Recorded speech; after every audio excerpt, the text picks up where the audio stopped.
2017년 5월 5일 예수님의 메시지 말씀 마가복음 13장 8절 민족이 민족을 나라가 나라를 대적하여 일어나겠고 처처에 지진이 있으며 기근이 있으리니 이는 재난의 시작이니라. 이제는 세계 정부가 세워지려고 하고 있다. 크리스천들이 이 세상에서 발을 딛고 살 수가 없는 시대가 온다. IS가 미국만 보더라도 미국의 교인들의 명부를 입수해 살생부를 작성하고 조직적으로 테러 계획을 수립하고 있다. 일주일이 멀다 하고 유럽과 서부 세계 여기저기 터지고 있는 테러 소식들과 시리아 전쟁을 통해 수많은 난민들과 민간인들의 처참한 죽음을 보면서 주님은 한탄하신다고 하셨다. 죄악이 관용하고 사람이 사람을 짐승 죽이듯 하는 무서운 세상이 도래하고 있다. 그러한데 신세계 정부가 들어선다면 크리스천들은 어떻게 살 수 있는가다. 이제는 두렵고 떨림으로 주님 만날 그날을 준비해야 한다. 방종할 때가 아니다. 지금 프랑스, 독일, 영국 등을 비롯해 유럽에서 일어나고 있는 끔찍한 테러 소식을 보면서 전 세계가 성경의 예언대로 민족이 민족을 나라가 나라를 대적하여 일어나겠고 하는 것이 현실이 되었다. 대한민국과 북한도 심각한 위기 상태이다. 불길한 전쟁 분위기로 치닫고 있음을 어느 누가 보아도 감지할 수 있다. 마지막 때 어떤 징조가 있을 것인지에 대한 예수님의 말씀을 되새기며 피부로 느껴야 한다. 그것은 두 가지 두려움과 설레입니다. 세상의 종말과 심판의 때임을 생각한다면 두려움이 일어나지만 나의 왕, 나의 신랑이 되신 예수님께서 가까이 오셨다는 것을 생각하면 감사하고 설렘이 일어날 것이다. 이것이 바로 두렵고 떨림이며 설레입니다. 그래서 구원을 이루라는 빌립보서 2장 12절 말씀에서 표현하고 있는 감정임을 확인하여야 한다. 공관 복음인 마태, 마가, 누가복음에서는 마지막 때에 대한 감람산 설교 말씀이 동일하게 기록되어 있다. 그러나 같은 내용을 기록하고 있는 것 같지만 복음서의 수신자와 기록 대상에 따라 크게 두 가지 관점에서 서술하고 있음을 확인할 수 있다. 하나는 유대인을 향하여 또 하나는 이방 교회들을 향하여 기록하고 있는 것이다. 유대인을 통하여는 그 대상이 기록한 마태복음에서는 끝까지 견디는 자는 구원을 얻으리라는 말씀을 통해 7년 대환란을 통과하고 견뎌내고 이겨내야 한다는 핵심 포인트가 있다. 그 반면 이방인을 대상으로 기록한 누가복음에서는 장차 올 이 모든 일을 능히 피하라고 인자 앞에 서도록 항상 기도하며 깨어있으라는 말씀을 통해 7년 대환란을 피하고 건짐을 받아 주님 앞에 서도록 깨어있으라는 메시지 핵심 포인트다. 예수님의 재림에 대해서는 환란 전 휴거를 믿고 주님을 기다려야 한다. 단지 재림의 날짜를 몇 년 몇 월 며칠을 날짜를 말하는 자들이 되어서는 안 된다. 그것은 방종하는 것이며 혼미케 하는 것이다. 2015년서부터 경고의 나팔을 불었다. 휴거의 시작을 알리면서 기름 등불 전 세계 사랑하는 신부들에게 경고의 나팔을 분 것이다. 그러나 환란 중간이다 환란을 통과한다고 하는 자들은 그들의 믿음대로 믿는 것이다. 구원은 믿음대로 이루는 것이다. 하나님은 귀에 들린 대로 모든 일을 행하신다. 그러므로 공중휴거를 사모한다면 성경에 기록된 대로 깨어있어 준비하라고 한 말씀대로 7년 대환란 전 휴거를 사모하는 것이 바람직한 믿음이다. 사랑하고 아름답고 보석 같은 신부들을 7년 대환란으로 불 가운데 던지는 신랑은 없다는 것이다. 신랑이 신부를 애타게 사랑하기 때문에 7년 대환란 불 가운데서 먼저 데려가시는 것이다. 7년 대환란은 교회가 아닌 선민 이스라엘을 위한 야곱의 환란이기 때문이다. 에레미야 30장 7절 교회인 천열매들이 휴거되어야만이 이스라엘을 중심으로 한 성경의 모든 예언들 제3성전의 건축과 적그리스도의 출현과 에스겔이 예언한 중동전쟁 등이 성취되기 때문이다. 그러므로 인자가 올 때의 모습을 성경에서 기록하기를 사람들이 밭갈다가 잠자다가 맷돌질 하다가 하나는 들림받고 하나는 남겨짐을 당한다고 기록하고 있다. 즉 정상적인 일상생활을 하는 중에 휴거가 일어난다는 것이다. 대환란의 시기 중간이나 끝자락에는 인류의 대부분이 대규모로 죽게 되는 시대이기 때문에 정상적인 생활이 불가능한 패닉 시대이다. 결코 평안하다 안전하다 할 때가 아니라는 점이다. 휴거는 그래서 환난 전에 일어난다고 보는 것이 정확한 것이다. 재림을 기다리는 태도에 대하여 살전 4장 18절 말씀에 여러 말로 서로 위로하라는 말씀을 하셨다. 또한 디도서 2장 13절에서는 복스러운 소망이라고 하셨다.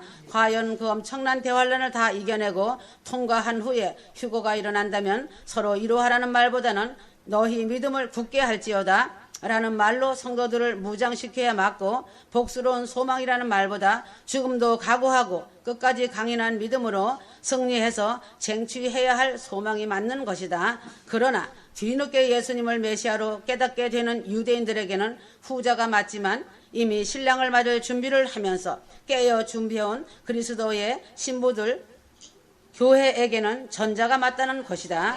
신부를 데리러 오시는 신랑은 가장 먼저 신부를 안전지대에 두시고 심판을 행하심이 가장 성경적이다. 노아의 방주 때와 소돔과 고모라 심판 때도 심판을 행하시기 전에 먼저 의인들을 구별해 놓으신 후에 심판을 하셨다. 이 외에도 수없이 많은 성경적 근거들을 바탕으로 환난 전 휴거를 믿으며 날마다 그날을 소망하고 간절히 사모하며 기다려야 한다. 그러므로 결론적으로 이러한 휴거의 소망을 가지고 오늘이라는 하루를 아름다운 마음가짐을 가지고 삶을 살아가야 한다. 오늘이라도 주님이 오실 수 있다는 믿음으로 두렵고 떨림으로 설레임으로 그날을 바라보며 사는 신부들이 되어야 한다.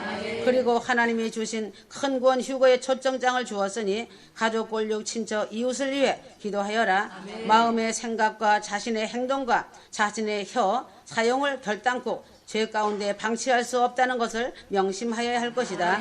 매일매일 자신의 영혼에 흠없고 정없이 거룩한 삶으로 살고자 하는 충분한 동기력이 되는 것이다. 주님 만날 그날을 생각하며 이 땅에서 긴박한 일들이 아무것도 아닌 것이다. 마음은 우겨쌈을 당하는 것 같지만 알 수 없는 마음의 여유와 평강이 배에서 생수의 강물처럼 흘러남을 보며 동행하시는 주님을 의지하며 하루하루를 감사로 하나님의 예배자로 살아가야 한다. 이제는 떠날 기약이 이르렀다. 조급해야 하는 것은 믿음이 없는 자이다. 늘 살던 대로 동일하게 성실하게 삶을 살아라. 내일에 주님께서 데리러 오신다면 내일은 천국에서 주님을 대면하여 만난다는 것뿐 달라진 것은 아무것도 없다. 휴거 신부들은 이 땅에서 천국의 삶을 살고 있기 때문이다. 오직 오늘이라 일컫는 동안 죄를 멀리하고 거룩하고 정결한 하나님의 사람으로 주님 앞에 설 때 고생했다, 수고했다, 사랑한다는 주님의 사랑받는 신부 되어 기뻐해야 한다. 그러므로 마지막 때의 관점에서 바라본 예수님의 승천의 의미에 대하여 알아야 한다. 요한복음 6장 62절 그러면 너희가 인자의 이전에 있던 곳으로 올라가는 것을 볼 것 같으면 어찌 하려느냐. 예수님은 오병이의 기적을 행하신 후에 예수님의 설교 말씀을 어려워하는 무리들에게 승천에 대해 언급하신 적이 있으셨다. 그들은 땅의 일에 대하여도 알지 못하였기에 하늘 일을 말씀하시는 예수의 말씀은 더욱더 어렵게 느껴졌을 것이다. 그래도 주님은 그들이 반드시 알아야 할 내용이기에 여과 없이 그대로 선포하셨다. 요한복음 7장 33절에서 34절 예수께서 이르시되 내가 너희와 함께 조금 있다가 나를 보내신 이에게로 돌아가겠노라. 너희가 나를 찾아도 만나지 못할 터이요 나 있는 곳에 오지도 못하리라 하신대. 또 한 번 승천에 대해 언급하셨다. 이 말씀을 하신 날은 유대인의 큰 명절인 초막절이었다. 대제사장들과 바리새인들이 자신의 기득권에 위협을 주는 예수님을 죽이려는 음모를 서서히 진행하고 있었던 민감한 때에 하신 말씀이다. 당시 사람들 사이에서는 예수님에 대한 두 가지 의견으로 갈리고 있었다. 아직 십자가와 부활 사건이 일어나지 않은 상황이라 당연히 이 말씀을 듣는 무리들은 예수님께서 도대체 무슨 말씀을 하시는 건지 알 길이 없었을 것이다. 하지만 주님께서는 다시 한번 그들의 영혼을 흔들어 깨우기 위해 무지하고 딱딱하게 굳은 살이 배겨있는 그들의 마음 가죽을 진리의 말씀으로 찢으셨다. 승천은 부활의 첫 열매이신 예수님께서 하늘로 올라가신 사건이다. 예수님께서 승천하실 때의 기록을 살펴보면 제자들이 두 눈으로 똑똑히 보는 앞에서 일어났다.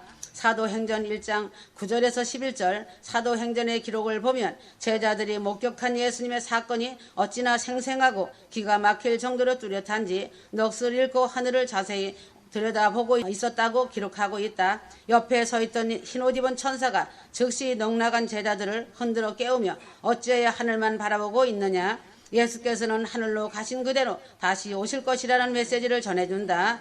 이것이 역동적인 사도행전의 시작점이다. 사도들은 철저히 마라나타의 복음으로 첫 단추를 끼우고 오순절 성령의 강림 이후 복음을 전파하기 시작했다. 초대교회 시대의 거의 대부분의 사도들은 무참히 순교를 당하면서까지 복음을 외칠 수 있었던 것은 다시 오실 주님을 기다리는 마라나타의 신앙을 소유하고 있었기에 가능한 일이 있었던 것이다.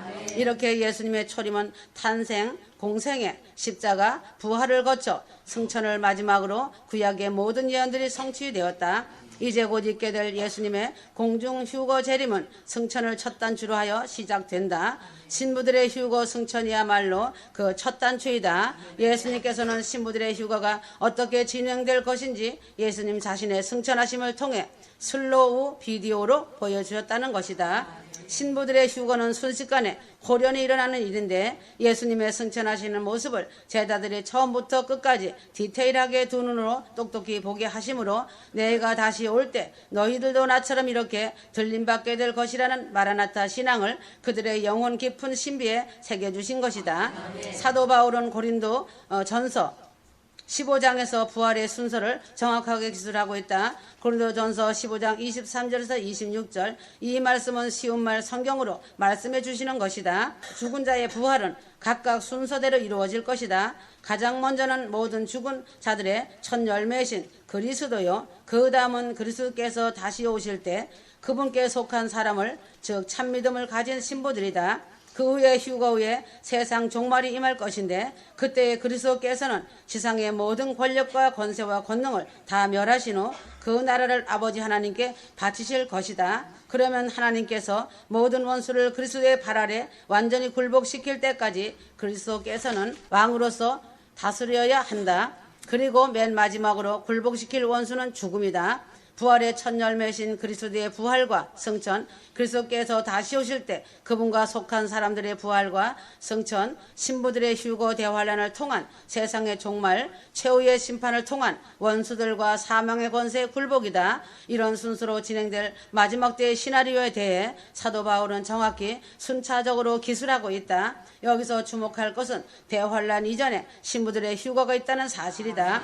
최근 말씀을 통해 예수님의 승천에 대하여 성령께서 강력하게 조명해 주시는 예수님께서 공중강림 공중휴거 때에 신부들의 휴거가 어떻게 진행될지를 디테일하게 알아야 할 필요가 있기에 미리 준비시키려는 것이다. 물론 신부들의 휴거 이후 대환란이라는 전무후무한 재앙 속에서도 끝까지 포기하지 않으시고 하나님께서는 순교를 통해 구원받을 수 있도록 마지막으로 회개하고 돌이킬 기회를 주시겠지만 보지 않고 믿는 자가 복되다 하신 예수님의 말씀처럼 대환란을 보지 않고도 에녹처럼 하나님과 동행하며 믿음으로 영원한 실체를 바라보며 휴거의 영광 가운데 들어가는 것이 훨씬 복된 것이다.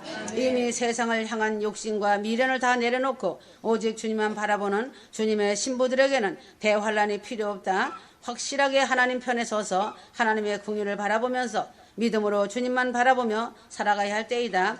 에베소서 5장 14절에서 16절 영적으로 잠자는 자여 깨어 일어나서 죄와 사망 권세 아래 있는 죽은 자들 가운데서 일어나야 한다. 다시 오실 재림의 주님께서 내게 곧 비치실 것이다. 휴거 성도들아 어떻게 행할 것을 자세히 주의하며 세월을 아끼며 신부단장하기를 원하노라. 더 이상 세상 것에 취하여 잠들어 있어서는 안 된다. 때가 심히 악하니라. 마지막 시간이 없다. 다 왔다. 이때 예수님의 메시지로 들려주시는 진리의 말씀을 붙잡고 오늘 하루의 삶을 잘 살아가야 한다. 주님과의 깊은 동행 속으로 파고 들어가야 하며 자신에게 맡겨주신 이웃을 위해 큰 구원 휴거를 위해 기도하며 부지런하게 행동으로 옮기며 시간을 금같이 사용하여 주님마저 신부로 단장될 수 있도록 기도하며 섬겨야 한다. 때가 임박함으로 메시지 말씀을 붙잡고 하루하루의 삶을 살며 삶의 기도가 되어야 한다는 것을 잊어서는 안 된다. 다시 오실 나의 신랑 예수님을 생각하면 무슨 일을 하든지 기뻐하고 감사하며 인내의 믿음으로 손꼽아 기다리며 소망하고 사랑으로 서로 사랑하여라. 아무리 세상 일에 정신없이 바빠도 자신을 데리러 오시는 주님의 벅찬 감격으로 감격하며 언제 오시든지 휴거의 영광에 그날에 영광에 이르게 하소서 기도하여라.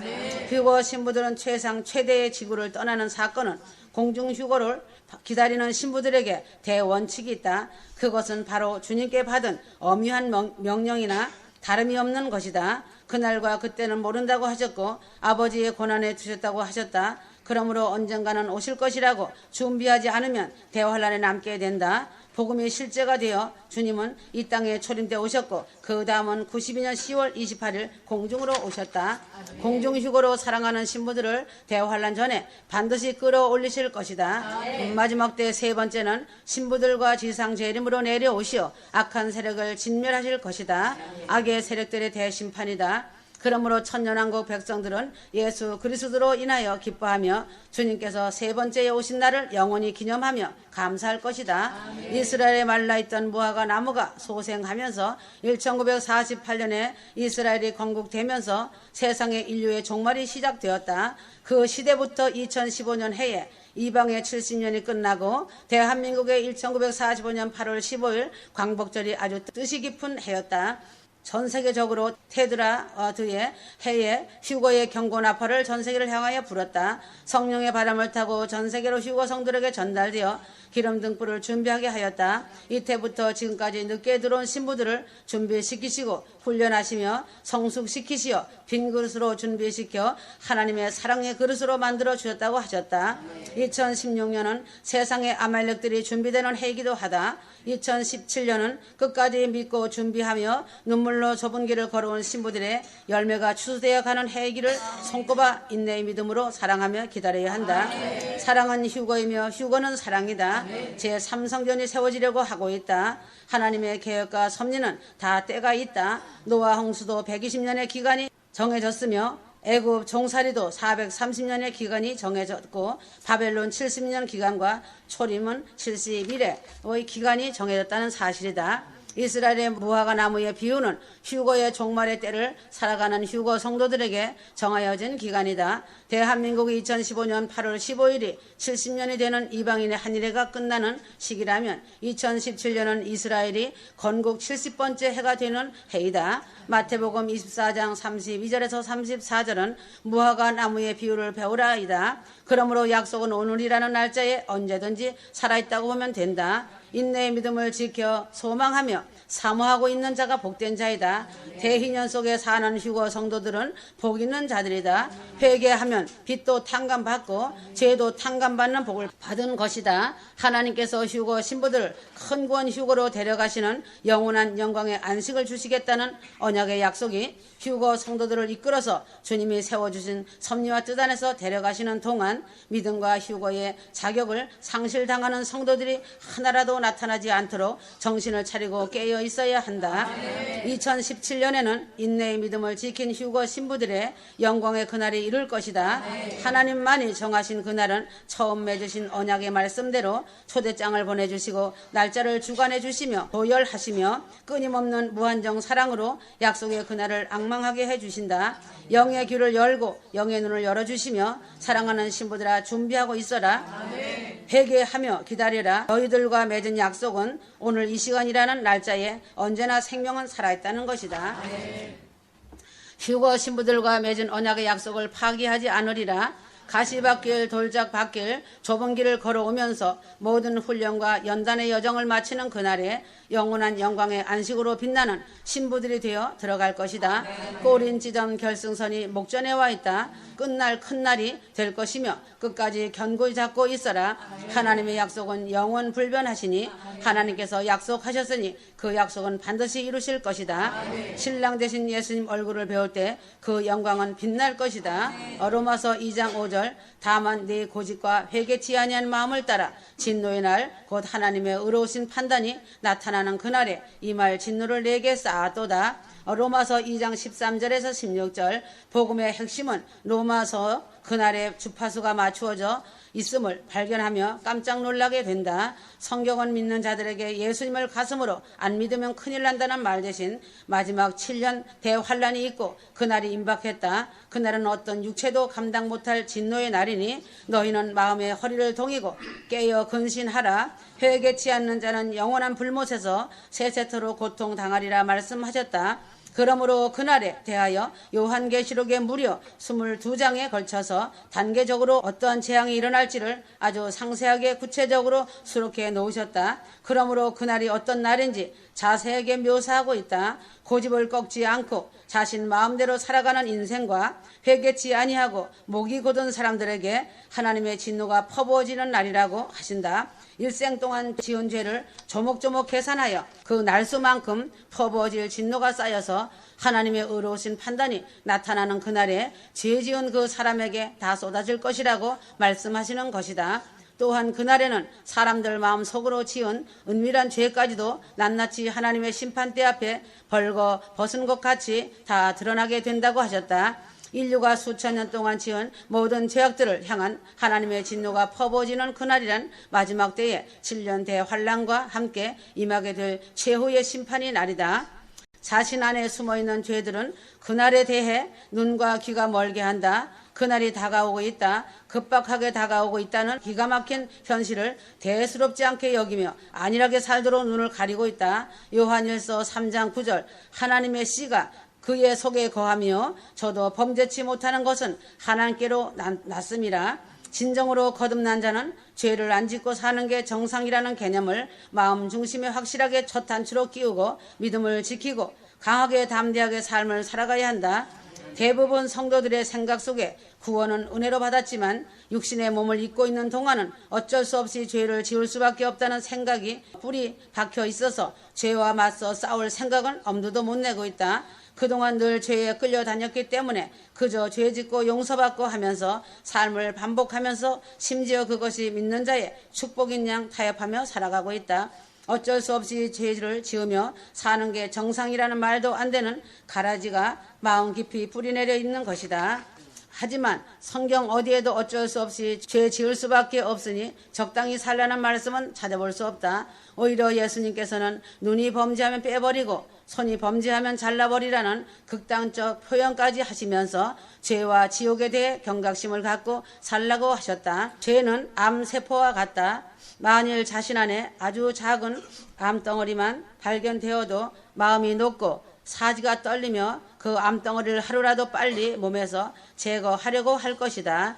육신의 죽음을 가져오는 암에 대해서도 이토록 민감하게 반응하거든 하물며 영원한 지옥 형벌을 가져오는 죄에 대해서는 더더욱 민감하게 반응하는 것이 마땅히 취해야 할 태도이다. 죄는 크든 작든 그들의 목표는 한 가지이다. 자신의 영혼을 지옥으로 끌고 가는 것, 죄덩어리는 가면두면 눈덩이처럼 불어나 자신의 영혼을 죽이는 것이다. 죄의 싹스는 사망이기 때문이다. 그래서 초기부터 초전 박살내고 도려내고 내쫓아야 하는 존재이다. 그런데 기가 막히게도 그 사악한 존재와 어깨에 동무하고 손을 잡을 때가 많다는 것이다. 하나님께서 자신 안에 이루어주신 구원으로 인해 감격해야 한다. 자신 안에 하나님의 영이신 성령께서 내주하시고 예수 그리스도의 심장을 심어주심으로 더러운 죄를 뽑아내던 삶을 청산하고 사랑과 거룩한 보혈의 혈기로 살게 하심을 감사해야 한다. 죄를 죄로 인식하게 하는 영적 감각을 새롭게 해주신 주님을 죽도록 사랑하며 감사하며 찬양하여야 할 것이다. 죄와 피 흘리기까지 싸우며 마귀를 대적하고 말씀에 순복하는 삶을 살아야 한다. 야고보서 4장 7절에서 8절이다. 이것이 진정으로 휴거 성도들이 마땅히 살아가야 할 지극히 정상적인 삶임을 잊지 말아야 할 것이다. 자신에게 주신 큰 구원 휴거와 성령의 함께 하심과 십자가의 놀라운 사랑과 다시 오셔서 데려가실 신랑 되신 주님을 자신의 모든 생각과 마음이 온통 사로잡혀 살아갈 수 있는 축복들이다. 이러한 휴거의 큰 구원을 이 땅에서도 누리며 살아가야 한다. 복음의 실제가 되었으니 모든 것이 명확해졌다. 오늘의 하루가 자신에게 주신 크신 은혜를 원없이 누리고 사랑으로 승리하여 그날의 영광의 신부들이 되어다오. 주님의 은혜와 사랑이 확실한 증거 열매가 되어 주님의 기쁨이 되는 것이다. 복음을 이해하는 데 있어서는 매우 중요한 두 가지 포인트가 있다. 히브리서 10장 12절에서 14절 오직 그리스도는 죄를 위하여 한 영원한 제사를 드리시고 하나님의 우편에 앉으사 그 위에 자기 원수들로 자기 발등상이 되게 하실 때까지 기다리시나니 저가 한 제물로 거룩하게 된 자들을 영원히 온전케 하셨느니라. 이 말씀은 믿는 자들의 죄를 위한 영원한 속죄제를 들으신 십자가의 공로와 그 이후 믿는 자들의 영혼 육을 온전케 하신 성령의 사역을 구분하여 설명하는 것을 볼 수 있다. 이것은 복음을 이해하는 데 있어서 매우 중요한 두 가지 핵심 포인트에 대하여 알아야 한다. 십자가는 과거의 삶에 대한 청산과 돌이킴이다. 성령은 현재의 삶에 대한 체험과 능력이다.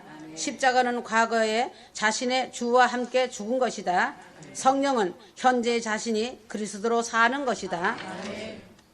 십자가는 죄에 대한 씻음과 용서이다. 성령은 죄에 대한 승리와 끊어냄이다. 십자가는 과거 완료형이다. 성령은 상태의 변화이다. 이 두 가지 복음의 관전 포인트에 대한 히브리서의 세밀한 조명하심 속으로 들어가 보면 알 수 있는 것이다. 히브리서 10장 10절 이 뜻을 쫓아 예수 그리스도의 몸을 단번에 들으심으로 말미암아 우리가 거룩함을 얻었노라. 예수 그리스도께서 십자가에 친히 달려 몸을 단번에 들이심으로 성도들이 거룩함을 얻었다고 하셨다. 구원을 얻었다는 추상적이고 막연한 단어를 쓰지 않으시고는 거룩함을 얻었다는 구체적이고 명확하게 그려지는 단어를 사용하셨다. 이것은 매우 중요하고 반드시 알아야 할 부분이다. 천국은 흠없고 점없고 완전 무결하게 깨끗한 자만이 들어갈 수 있는 곳이다. 그러나 어떤 육체도 스스로 이러한 대적인 거룩함에 도달할 수 없다는 것이다. 그러므로 예수님께서 십자가에서 흘리신 그 보배로운 피를 거절하지 않고 받아들인 자들에게는 구원함을 선물로 주셨다. 거룩함은 자신이 이루는 것이 아니라 선물로 받은 것임을 분명히 알아야 한다. 믿음도 선물이며 거룩함도 선물이다. 왜냐하면 이런 선한 것들은 결코 죄악 덩어리인 자신 안에서는 찾아볼 수 없는 것들이기 때문에 그렇다는 것이다. 십자가를 믿고 받아들인 사람들은 죄에 대한 용서와 씻음을 받았고 하나님 아버지께서는 이렇게 깨끗하게 된 성도들을 의롭다 칭해 주시는 것이다. 이것이 바로 소위 신학이라는 곳에서 말하는 칭의라는 것이다. 신학이나 교리가 복음을 절대 대체할 수 없기 때문이다. 히브리서 10장 16절에서 17절 주께서 가라사대 그날 후로는 저희와 세울 언약이 이것이라 하시고 내 법을 저희 마음에 두고 저희 생각에 기록하리라 하신 후에 또 저희 죄와 저희 불법을 내가 다시 기억지 아니하리라 하셨으니 그러나 이것으로 끝나는 것이 아니다. 홍해가 갈라지는 기적을 체험한 이스라엘 백성들이 애굽으로부터의 해방과 구원을 맛보았으나 그것이 구원의 전부는 아니었다. 그것은 시작에 불과했다. 그들을 기다리고 있는 광야라는 만만치 않은 환경이 그 현실이 되어 전개된다. 노예 근성에 쩔어 있었던 백성들은 끊임없이 애굽의 옛 생활을 그리워하며 하나님 앞에 범죄했다. 날마다 만나를 비같이 내려주시는 하나님의 은총에도 불구하고 고기가 먹고 싶다며 불평하다가 혼나기도 하고 물이 없다 배고프다 힘들다 하면서 하나님을 등지고 완악하고 고집스러운 마음이 도무지 깨어지지 않아 결국은 여호수아와 갈렙을 빼놓고는 전부 가나안 땅에 들어가지 못했다. 광야 같은 세상은 매우 혹독하고 만만치 않은 현실이라는 광야 속에서 세상 죄에 물들지 않고 살아가도록 하시기 위해 믿는 자 안에 놀라운 일을 행해 주셨다. 그것은 바로 성령의 내주하심이다. 성령께서 하나님의 법을 믿는 자들의 마음속에 두고 생각에 기록해 주셨다. 사탄이 빈번하게 들락거리는 생각이라는 문을 원천 봉쇄하신 것이다. 이것이 바로 아브라함에게 약속하신 대적의 문을 얻으리라는 약속의 성취이다. 이전에 사탄 마귀의 주 출입구였던 생각의 문을 날마다 보좌 앞에 나아가 주와 함께 교제하는 거룩한 성전의 출입구로 바꿔주신 것이다. 이로 말미암아 매일 24시간 주와 함께 동행하며 날마다 현재 진행형으로 성령의 능력 가운데 죄를 이기고 끊어내는 삶이 가능하도록 하셨다. 디도서 3장 5절 우리를 구원하신 우리의 행한 바 의로운 행위로 말미암지 아니하고 오직 그의 긍휼하심을 쫓아 중생의 씻음과 성령의 새롭게 하심으로 하셨나니 히브리서의 말씀은 디도서 3장 5절 말씀으로 깔끔하게 정리가 된다. 중생의 씻음과 성령의 새롭게 하심이 바로 이것이다. 십자가의 희생을 통한 거듭남과 죄 용서, 성령의 내주하심을 통한 새로운 피조물로서의 열매 맺는 삶을 살아가야 한다. 이 두 가지를 구분하여 구원을 이해하는 것은 매우 중요하다. 이전에 복음을 흐릿하게 알고 있을 때에는 이 두 가지를 구분하지 않았다. 복음이 흐릿하다 보니 죄에 대한 태도도 두리뭉실했다. 죄와 어떻게 싸워야 하는지도 몰랐지만 이제는 예수의 메시지 말씀을 통해 성경이 열리고 하늘이 열리는 놀라운 은혜를 입은 것이다.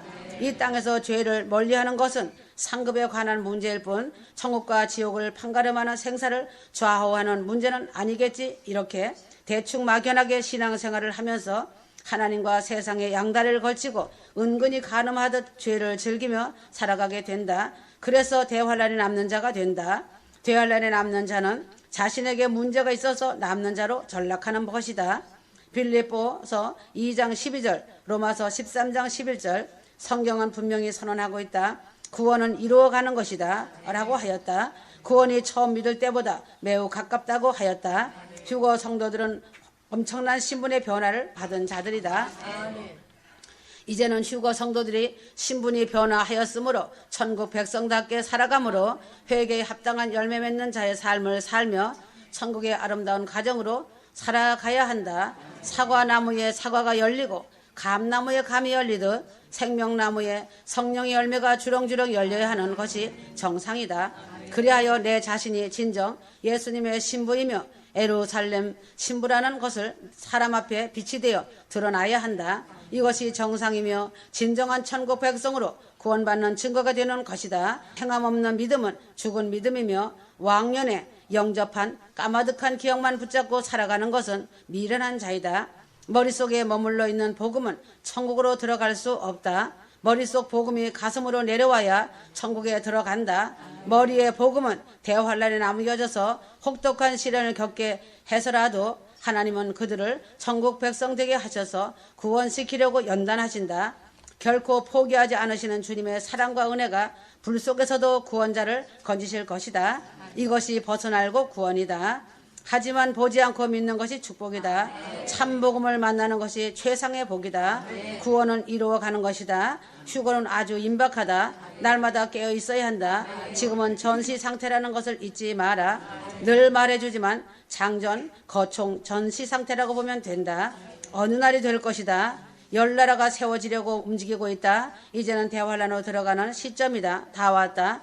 거친 풍랑을 가르는 새처럼 휴거 신부들이 독수리 날개치며 창공을 날아오르는 휴거의 믿음으로 공중으로 날아올라 신랑 예수님을 곧 만날 것이다. 속히 만나자. 사랑하노라. 아멘.